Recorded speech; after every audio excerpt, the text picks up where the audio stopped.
We were investigating the outcomes of the Coal Commission of Inquiry.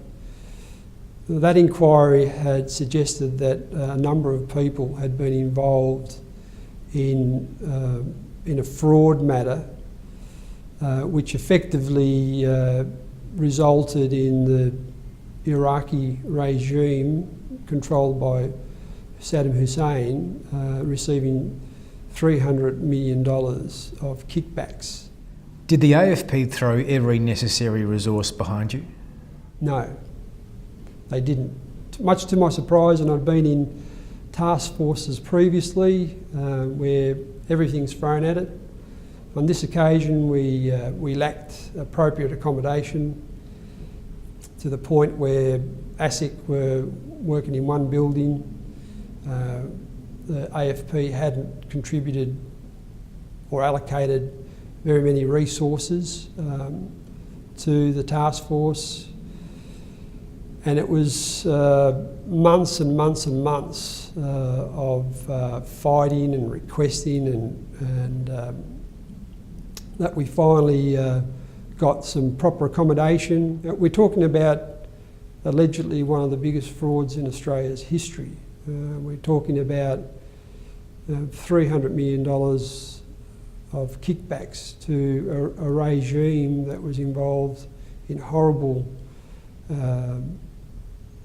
killings and wars. This was a serious investigation, and it took ages for it to get off the ground. How did that make you feel? Completely frustrated. It's difficult to put into words how one feels when you are put into a leadership role and you go to work and you scratch your head and you try and motivate people around you to say, look, we are getting more people, we'll get better accommodation shortly, we'll have more computers.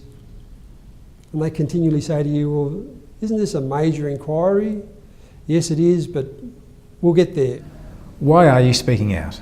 It's important for the Australian public to realise that things weren't concluded correctly, that they should keep an open mind and not point the finger at anybody because the inquiry is not completed.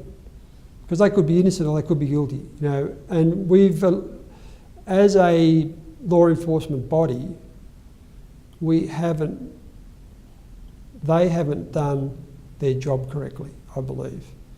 And people, if they haven't done their job correctly, then people need to be held accountable for their decision making. And those people are still in high positions in both maybe law enforcement, maybe in the Liberal Party, maybe in government offices. I'm not sure. But this was too important not to have a resolution one way or another.